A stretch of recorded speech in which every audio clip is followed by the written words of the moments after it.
ആശ്രയിപ്പാൻ എനിക്ക് യേശു അല്ലാതെ വേറെ ആരുമില്ല.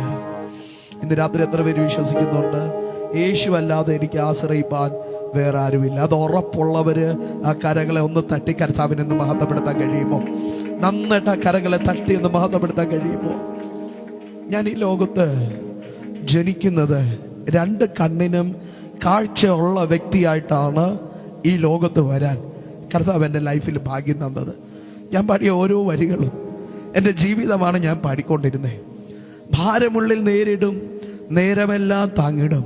നമ്മുടെ ജീവിതത്തിൻ്റെ അകത്ത് വിഷമതകളൊക്കെ വരുമ്പോൾ, പ്രതിസന്ധികൾ കുറവുകളൊക്കെ വരുമ്പോൾ, ഉലകത്തിൽ ബാക്കി എല്ലാവരും മാറി നിന്ന് കമൻ്റ് ചെയ്യുമ്പോൾ ഞങ്ങൾ പാടിയ വരി ഇങ്ങനെയാണ്: സാരമില്ലെന്ന് പറഞ്ഞ് തൻ്റെ മാറോട് ചേർക്കുന്ന ഉലകത്തിലൊറ്റ ആളേ ഉള്ളൂ, അത് ഞങ്ങൾ പ്രസംഗിക്കുന്ന, ഞങ്ങൾ പാടുന്ന യേശു അല്ലാതെ വേറെ ആർക്കും അങ്ങനെ ചെയ്യാൻ കഴിയത്തില്ല.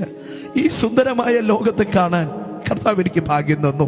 സൂര്യൻ, ചന്ദ്രൻ, പ്രകൃതികൾ, അപ്പനമ്മ, രക്തബന്ധങ്ങൾ, സഹോദരങ്ങൾ, എന്തിനേറെ എൻ്റെ മുഖം കാണാൻ എനിക്ക് 8 വയസ്സ് വരെ മാത്രമേ ഭാഗ്യമുണ്ടായിരുന്നുള്ളൂ. 3-ാം ക്ലാസ് പഠിത്തം കഴിഞ്ഞ് 4-ാം ക്ലാസ്സിലേക്ക് പ്രവേശിക്കാൻ കാത്തിരിക്കുമ്പോഴാണ് എന്നെ തേടി, ഞങ്ങളുടെ കുടുംബത്തെ തേടി ആ ദുരന്തം ഞങ്ങളുടെ ജീവിതത്തിൻ്റെ അകത്ത് വരുന്നത്. ആ വിഷയം ഞങ്ങളെ കാർന്ന് തിന്നുന്നത് 2002-ലാണ്. ഞങ്ങളുടെ ജീവിതത്തെ, ഞങ്ങളുടെ കുടുംബത്തെ മുഴുവനും ഒലച്ചു കളഞ്ഞൊരു സംഭവമായിരുന്നു. തിരുവനന്തപുരം പട്ടണം കുമാരപുരം എന്ന് പറഞ്ഞ സ്ഥലത്ത് വളരെ സന്തോഷത്തോടെ ഞങ്ങൾ കഴിഞ്ഞ ഞങ്ങളുടെ കുടുംബത്തെ, എൻ്റെ ജീവിതം ആകെ മാറ്റിമറിച്ചു.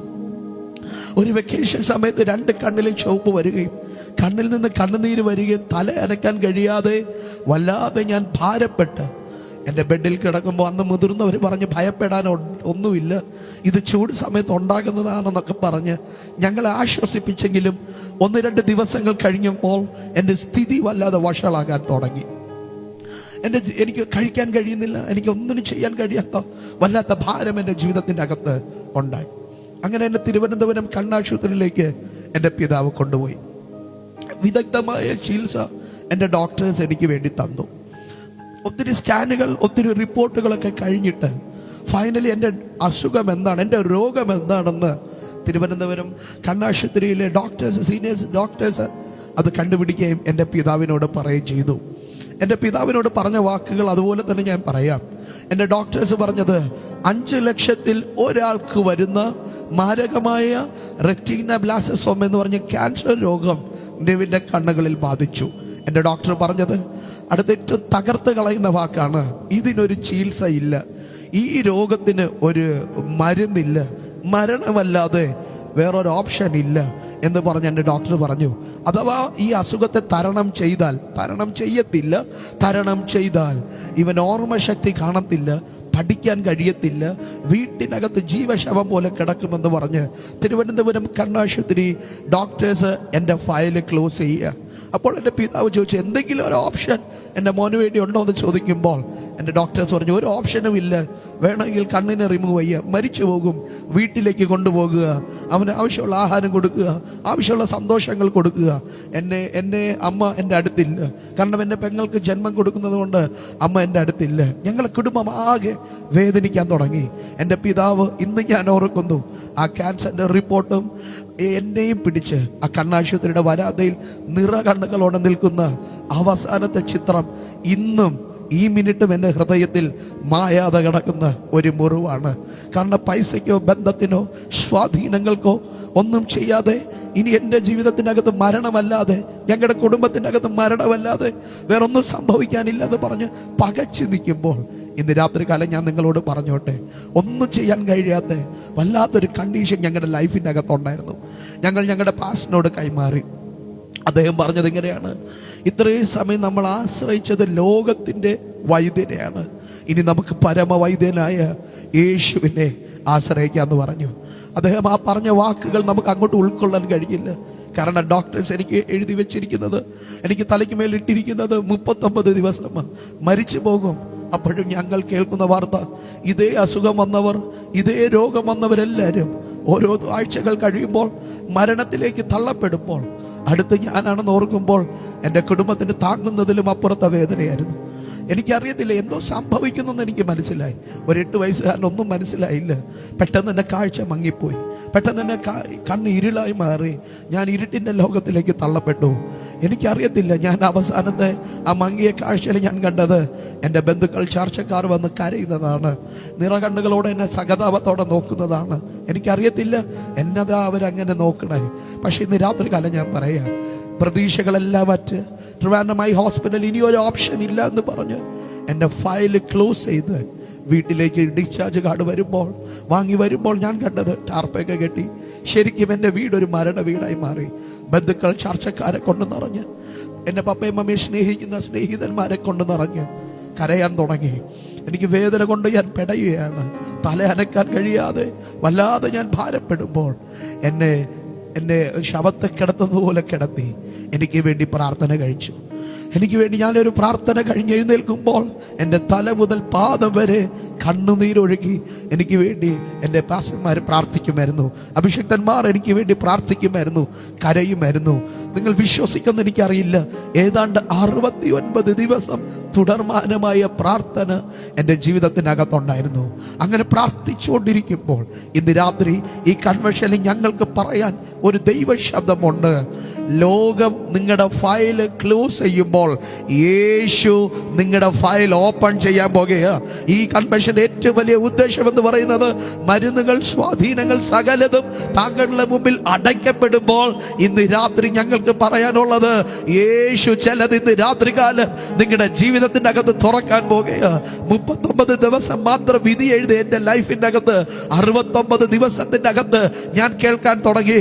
നീവിൻ ദേശങ്ങളിൽ പോയി പാടും, രാജ്യങ്ങൾ സഞ്ചരിച്ച് കർത്താവിന്റെ നാമത്തെ ഉയർത്തും, ദൈവരാജ്യത്തിന് പ്രയോജനമുള്ള ആളായി മാറുമെന്ന് ദൈവ ശബ്ദം കേൾക്കുമ്പോൾ എന്റെ റിപ്പോർട്ടും ഞാനും തമ്മിൽ ഒരു ബന്ധമില്ല. ഈ പറഞ്ഞ ദൈവ ശബ്ദവും റിപ്പോർട്ടും തമ്മിൽ ഒരു ബന്ധവുമില്ല. റിപ്പോർട്ട് പറഞ്ഞുകൊണ്ടിരിക്കുക മരിച്ചു പോകുമെന്ന്, റിപ്പോർട്ട് പറയാ പഠിക്കാൻ കഴിയത്തില്ലെന്ന്, റിപ്പോർട്ട് പറയാ നീ രക്ഷപ്പെടത്തില്ലെന്ന്. പക്ഷെ എന്റെ തലയ്ക്ക് മേൽ വീണ വാഗ്ദത്തങ്ങൾ പറയുന്നു അതിനെല്ലാത്തിനും ഓപ്പോസിറ്റായിട്ട് എന്റെ ദൂതുകൾ എന്നോട് പറഞ്ഞുകൊണ്ടിരിക്കുക. ഈ കൺവെൻഷനിൽ ഞങ്ങൾ ഉറച്ച് വിളിച്ച് പറയുന്നു, ആരൊക്കെ ഈ ശബ്ദം കേൾക്കുന്നെന്ന് അറിയത്തില്ല, എവിടെയൊക്കെ ഈ സൗണ്ട് എത്തുന്നെന്ന് എനിക്കറിയത്തില്ല. ഞാൻ ഉറക്കെ പറയുന്നു, ലോകം പറഞ്ഞ് റിപ്പോർട്ടല്ല സത്യം, പകരം ഉയരത്തിലെ യേശു പറഞ്ഞതാണ് സത്യം. 39 ദിവസത്തിന്റെ അകത്ത് തീരേണ്ട എന്റെ ജീവിതത്തെ 2026 മെയ് മാസം 2-ാം തീയതി 7 മണി കഴിഞ്ഞ സമയത്ത് ഈ ആറന്മുള ദേശത്തിൽ മൈക്കെടുത്ത് ഉയർത്തിയത് എന്റെ അപ്പനമ്മ തന്ന ആഹാരമല്ല, ഞാൻ കഴിച്ച ആഹാരത്തിന്റെ ബലമല്ല, പകരം ഉയരത്തിലെ യേശു എന്നെ ജീവിപ്പിച്ചു. മരണകരമായ വേദനയ്ക്കകത്ത് നിന്ന് യേശു എന്നെ പുറത്തു കൊണ്ടുവന്നു. ഈ ശബ്ദത്തെ വിശ്വസിക്ക്, ഈ നാമത്തെ വിശ്വസിക്ക്. ഏത് പ്രശ്നത്തിന്റെ നടുവിലും യേശുവിന് നിങ്ങളുടെ ലൈഫിനെ മാറ്റാൻ കഴിയും. എന്റെ കൂടെ ചേർന്ന് ആമേൻ പറയാൻ കഴിയുമോ? എന്റെ കാഴ്ച പോയി, സത്യം. പക്ഷേ ആയുസിനെ കർത്താവ് തിരിച്ചു തന്നു. ഞാൻ എപ്പോഴും പറയാനൊരു വാക്കാണ്, എന്തെങ്കിലും സംഭവിച്ചു കഴിഞ്ഞാൽ അത് കഴിഞ്ഞിട്ടൊരു സർവൈവിങ് പീരീഡ് ഉണ്ട്, ഒരു അതിജീവനത്തിന്റെ പീരീഡ് ഉണ്ട്. അതാണ് ഏറ്റവും വലിയ വേദന എന്ന് പറയുന്നത്. വൈകല്യമുള്ള ഒരു തലമുറ ഉണ്ടെങ്കിൽ ഏറ്റവും കൂടുതൽ നമ്മളെക്കാൾ ടെൻഷൻ അടിക്കും നമ്മുടെ പാരൻസ് ആണ്, നമ്മുടെ ചുറ്റുപാടുമാണ്. എൻ്റെ അമ്മ എന്നെ LKGയിലും കൈപിടിച്ച് കൊണ്ട് നടക്കുന്നു, ഈ സമയവും എന്നെ കൈപിടിച്ച് നടക്കുന്നു. ഇന്ന് രാത്രികാലം ഞാൻ പറഞ്ഞോട്ടെ, പലരും എന്നെ ആശ്വസിപ്പിക്കാറുണ്ട്. പക്ഷേ അങ്ങനെ ഒരു വൈകല്യമുള്ളൊരു മകനെ കൊണ്ട് നടക്കുന്ന അമ്മയുടെ വേദന കമൻറ്റ് പാസ്സാക്കുന്നവർക്ക് അറിയില്ല. അങ്ങനെ ഒരു പാർട്ട്ണറിനെ കൊണ്ട് നടക്കുന്ന ഒരു വൈഫിൻ്റെ വേദന എന്താണെന്ന് അറിയില്ല. ഒരു ബാല്യം മുഴുവനും ഇൻവെസ്റ്റ് ചെയ്ത ഒരു സഹോദരൻ്റെ വേദന എന്താണെന്ന് അറിയത്തില്ല. ഇന്ന് രാത്രികാലം ഞങ്ങൾ ഈ കൺവെൻഷനിനകത്ത് പറയുന്നൊരു ദൈവശബ്ദം, യേശുവിന് നിങ്ങളെ നന്നായിട്ട് അറിയാം. യേശു ഈ ലോകത്ത് ആർക്കും നിങ്ങളെ നന്നായിട്ട് അറിയത്തില്ല. ഞങ്ങൾ പറഞ്ഞ ആ പദം നിങ്ങൾ ശ്രദ്ധിക്കുക. ഈ ലോകത്ത് നന്നായിട്ട് അറിയാവുന്ന ഒറ്റ ആളേ ഉള്ളൂ, നസറായനായ യേശു കർത്താവ്. എൻ്റെ സഹോദരങ്ങളെല്ലാം സ്കൂളിലേക്ക് പോകുമ്പോൾ നല്ല ബാഗ്, നല്ല ബുക്കൊക്കെ കൊണ്ടുപോകുമ്പോൾ എനിക്കൊന്നും ചെയ്യാൻ കഴിയാതെ വീട്ടിലൊരു കോർണറിൽ ഇരിക്കുമ്പോൾ വല്ലാതെ മെൻ്റലി ഞാൻ ഡിസ്റ്റർബ് ആകാൻ തുടങ്ങി. വല്ലാതെ എനിക്ക് ഭയങ്കര വിഷം എൻ്റെ ജീവിതത്തിൻ്റെ അകത്ത് നടന്നു. ഓടിച്ചാടി നടന്ന ഞാൻ പെട്ടെന്ന് ഒരു മുറിക്കകത്തിരിക്കുക, പെട്ടെന്ന് ഒരു കോർണറിൽ ഇരിക്കുക എന്ന് പറഞ്ഞാൽ വാക്കുകൾക്കും അപ്പുറമാണ്. വിവാഹ വീട്ടിലൊക്കെ പോകുമ്പോൾ എല്ലാവരും ആഹ്ലാദിക്കുമ്പോൾ, എല്ലാവരും സന്തോഷിക്കുമ്പോൾ ഒന്നും ചെയ്യാൻ കഴിയാതെ നിസ്സഹായനായി ഒരു കോർണറിൽ ഇരിക്കുന്ന അവസ്ഥ അസാധാരണമാണ്. അത് വാക്കുകൾക്കും അപ്പുറമാണ്. എൻ്റെ സമപ്രായക്കാരെല്ലാവരും ഓടി നടന്ന് ജോലികളൊക്കെ ചെയ്യുമ്പോൾ ഒന്നും ചെയ്യാൻ കഴിയാതെ വെറുതെ ഇരിക്കുമ്പോൾ എൻ്റെ മനസ്സ് വല്ലാതെ മുറിയും. എന്നതാപ്പ എൻ്റെ ജീവിതത്തിൻ്റെ അർത്ഥം? എൻ്റെ ലൈഫ് എപ്പോഴാപ്പ കർത്താവ് മാറുന്നത്? ഇന്ന് രാത്രി കാലം ഞാൻ പറഞ്ഞോട്ടെ, ഈ മൈക്കൊന്ന് പിടിക്കാൻ കൊതിച്ച നാളുകൾ എൻ്റെ ജീവിതത്തിൻ്റെ അകത്തുണ്ടായിരുന്നു. ഞാൻ എൻ്റെ ചർച്ച് കൊയറിലില്ല. എനിക്ക് അക്ഷരസ്ഫുടതയില്ലായിരുന്നു. ഇവിടെ അമ്മമാരാണ് കൂടുതലിരിക്കുന്നത്. അവർക്കറിയാം, ഞാൻ പറഞ്ഞാൽ അല്പം കൂടെ മനസ്സിലാകും. ജനിച്ചു വീണപ്പോൾ എനിക്ക് മിൽക്ക് കുടിക്കാൻ കഴിയത്തില്ല, എനിക്ക് അണ്ണാക്കില്ലായിരുന്നു, വലിച്ചു കുടിക്കാനുള്ള കപ്പാസിറ്റി എനിക്കില്ലാതായിരുന്നു. പക്ഷെ അതിൻ്റെ വേദന ഞാൻ അറിഞ്ഞത് എൻ്റെ സ്കൂൾ കാലഘട്ടത്തിലാണ്. എൻ്റെ സഹപാഠികൾ എൻ്റെ കൂട്ടുകാരോടൊക്കെ സംസാരിക്കുമ്പോൾ അവർക്കൊരു കുഴപ്പമില്ല പാസ്റ്റർ, പക്ഷെ അവരെൻ്റെ കുഴപ്പത്തിലേക്ക് വരും. അവർക്കൊരു പ്രോബ്ലവും ഇല്ല, പക്ഷെ അവരെൻ്റെ പ്രോബ്ലത്തിലേക്ക് വരും. അവർക്കൊരു പരിഹാസമായിരുന്നു, ഒരു തമാശയായിരുന്നു. പക്ഷെ ആ തമാശ കേൾക്കുന്നവനെ എത്രത്തോളം തകർത്ത് കളയുമെന്ന് അവർക്കറിയത്തില്ല. വെറുതെ മൂക്ക് വെച്ച് സംസാരിക്കുമ്പോൾ തിരിച്ചങ്ങനെ മറുപടി പറയും. പലരോടും സംസാരിക്കാൻ എനിക്ക് പേടിയായി, പലരോടും വായ് തുറന്ന് സംസാരിക്കാൻ എനിക്ക് ഭയങ്കര ബുദ്ധിമുട്ടായി. കാരണം എനിക്കറിയാം അവർ നേരെ എന്നോട് സംസാരിക്കത്തില്ല. ചർച്ചിൻ്റെ കൊയറിലൊക്കെ പാടാൻ ആഗ്രഹമുണ്ട്. അക്ഷരസ്ഫുടതയില്ലാത്ത വ്യക്തിക്ക് ആരാച്ചാ മൈക്ക് കൊടുക്കുക? ആരും മൈക്ക് കൊടുക്കത്തില്ല. എനിക്ക് ഭയങ്കര എക്സൈറ്റഡ് ആയിരുന്നു. എൻ്റെ ശബ്ദം എങ്ങനെയാണ് മൈക്കിലൂടെ കേൾക്കാമെന്ന് കൊതിച്ച നാളുകൾ എൻ്റെ ജീവിതത്തിൻ്റെ അകത്തുണ്ടായിരുന്നു. എൻ്റെ ചർച്ചിലെ മൈക്ക് ആരാധനയ്ക്ക് കഴിഞ്ഞ് മൈക്ക് എടുത്തുകൊണ്ട് പോകുമ്പോൾ ആ സ്റ്റാൻഡിൻ്റെ അടുത്ത് നിന്ന് പാടിയ ഒരാളാണ് ഞാൻ. തീർന്നില്ല, എൻ്റെ ആലയത്തിലിരുന്ന് പ്രാർത്ഥിക്കുമ്പോൾ എൻ്റെ കുടുംബത്തോടും എന്നോടും പറഞ്ഞ ദൈവശബ്ദം, ഇവൻ പാടും, ദൈവരാജ്യത്തെ പ്രസംഗിക്കും, ദൈവരാജ്യത്തിന് ഇവൻ്റെ ശബ്ദം പ്രയോജനമുള്ളതാകുമെന്ന് എൻ്റെ ആലയത്തിൽ ദൈവശബ്ദം പറയുമ്പോൾ ഈ ശബ്ദവും ഈ പറഞ്ഞ ദൂത് തമ്മിൽ ഒരു ബന്ധവും ഇല്ല. കാരണം ഞാൻ പറയുന്നത് എൻ്റെ അമ്മയ്ക്കല്ലാതെ വേറെ ആർക്കും മനസ്സിലാകത്തില്ല. പുറത്തൊരാൾക്ക് എന്നെ ഞാൻ പറയുന്നത് മനസ്സിലാകത്തില്ല. ഒരു ദിവസം എൻ്റെ അമ്മ കരഞ്ഞു ദൈവത്തോട് പറഞ്ഞു, കർത്താവേ, നീവിൻ പറയുന്നത് എനിക്ക് മനസ്സിലാകും, പക്ഷേ വേറൊരാൾക്ക് മനസ്സിലാകത്തില്ലല്ലോ എന്ന് പറഞ്ഞു. പക്ഷെ തളർന്നില്ല. ഞങ്ങളുടെ സന്ധ്യാപ്രാർത്ഥനകൾ മുഴുവനും പാട്ടും ആരാധനയും പ്രസംഗവും. അവിടെ കളിയാക്കാൻ ആളില്ലല്ലോ. പ്രോത്സാഹിപ്പിച്ചു, എൻ്റെ മാതാവ് എന്നെ പ്രോത്സാഹിപ്പിച്ചു. ഇന്ന് രാത്രികാലം ഞാൻ പറയാം, 14 വയസ്സിൽ അമേരിക്കയിൽ നിന്ന് ഡോക്ടേഴ്സ് ഇന്ത്യയിലേക്ക് വന്നിട്ട് ഇതിനു വേണ്ടി ഒരു സ്പെഷ്യൽ ക്യാമ്പ് അവര് നടത്തുകയുണ്ട് ട്രിവാൻഡ്രത്ത് വെച്ച്. 3 തവണ എൻ്റെ ഓപ്പറേഷൻ മാറ്റി വെച്ചു. 4ാം തവണയും ഈ ഓപ്പറേഷനിലേക്ക് പോകുമ്പോൾ ഞങ്ങൾക്ക് ഒരു പ്രതീക്ഷയില്ല. പക്ഷെ അവിടെ വന്ന 300 മേളിൽ ആൾക്കാരുണ്ടായിരുന്നു. എൻ്റെ ഡോക്ടർ എൻ്റെ ഫയൽ എടുത്തിട്ട് പറഞ്ഞു, ഇവിടെ വന്നതിന് ഏറ്റവും കൂടുതൽ ഈസി ആയിട്ട് ഓപ്പറേഷൻ ചെയ്യാൻ കഴിയുന്നത് നിവിൻ്റെ ശബ്ദമാണ്. ഇന്ന് രാത്രികാലം ചർച്ചിന് ഈ സഭയോട് ഞാൻ പറഞ്ഞോട്ടെ, എൻ്റെ മുമ്പിലിരിക്കുന്ന സദസ്സിനോട് പറയോട്ടെ, നിങ്ങൾക്ക് ആമേൻ പറയാൻ കഴിയത്തില്ലായിരിക്കും, പക്ഷേ എൻ്റെ ലൈഫിൻ്റെ അകത്ത് 80,000 രൂപയുടെ ഓപ്പറേഷൻ 1 രൂപ പോലും ചെലവാക്കാതെ എൻ്റെ കർത്താവിന് വേണ്ടി 14 വയസ്സ് തൊട്ട് എൻ്റെ ശബ്ദത്തെ തുറന്നു തന്ന് ഒരു യേശുവുണ്ട്. അടിവരയിട്ട് ഞാൻ പറയുന്നു, റിപ്പോർട്ടുകളല്ല സത്യം, പകരം ഉയരത്തിൽ വന്ന് ഉയരത്തിൽ നിന്ന് വീഴുന്ന വാഗ്ദത്തങ്ങളാണ് സത്യം. ഈ കൺവെൻഷന്റെ അകത്ത് എനിക്ക് പറയാനൊരു ദൈവശബ്ദമുണ്ട്. എത്ര പരിമിതിക്കകത്ത് നിങ്ങൾ ജീവിക്കുന്നെങ്കിലും അതിൽ നിന്ന് പുറത്തു കൊണ്ടുവരാൻ ഉലകത്തിൽ ഒരാൾക്കേ കഴിയത്തുള്ളൂ.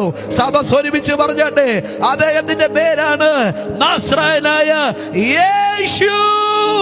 ഒച്ചത്തിൽ അത് പറയാൻ കഴിയുമോ? എത്ര വലിയ വെല്ലുവിളിക്കകത്ത് പുറത്തു കൊണ്ടുവരാൻ ഉലകത്തിൽ ഒറ്റ ആൾക്കേ കഴിയത്തുള്ളൂ, നസ്രായനായ യേശു കർത്താവ്. എന്റെ ലങ്സ് 60% ചുരുങ്ങിയിട്ടുള്ള ഡെയിലി 7 ഇൻഹേലർ എടുക്കാതെ എനിക്ക് നിൽക്കാൻ കഴിയത്തില്ല. ഇന്ന് രാത്രികാലം ഞാൻ പറഞ്ഞോട്ടെ, അത്രയും പരിമിതി എൻ്റെ ജീവിതത്തിൻ്റെ അകത്തുണ്ട്, അത്രയും വെല്ലുവിളികൾ എൻ്റെ ജീവിതത്തിൻ്റെ അകത്തുണ്ട്. ഞാൻ ദൈവത്തോട് ചോദിച്ചു, കർത്താവേ, അങ്ങ് കാഴ്ചയും തന്നില്ല, ശബ്ദവും തന്നില്ല, ശ്വാസവും തന്നില്ല. എന്തൊരു ജന്മമല്ലേ? ആ ജീവിതം കൊണ്ട് എന്താ അർത്ഥം?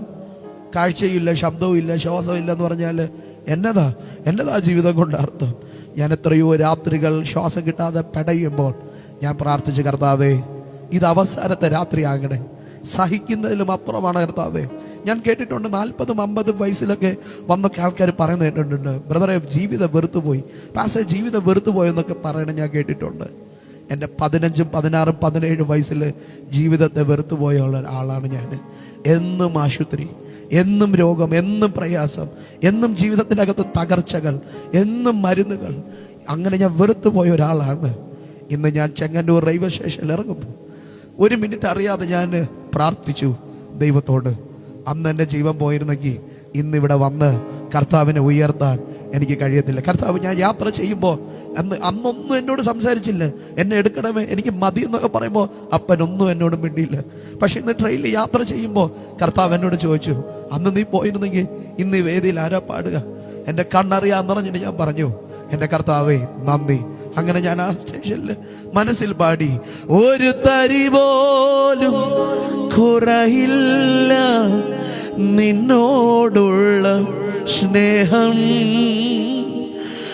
എന്നുയിരേക്കാൾ അരികിൽ നീ എന്നുമെന്നും വേണം. ഒരുമിച്ച് ഞങ്ങളുടെ കൂടെ ഒന്ന് പാടാൻ കഴിയുമോ? ഹല്ലേലൂയ.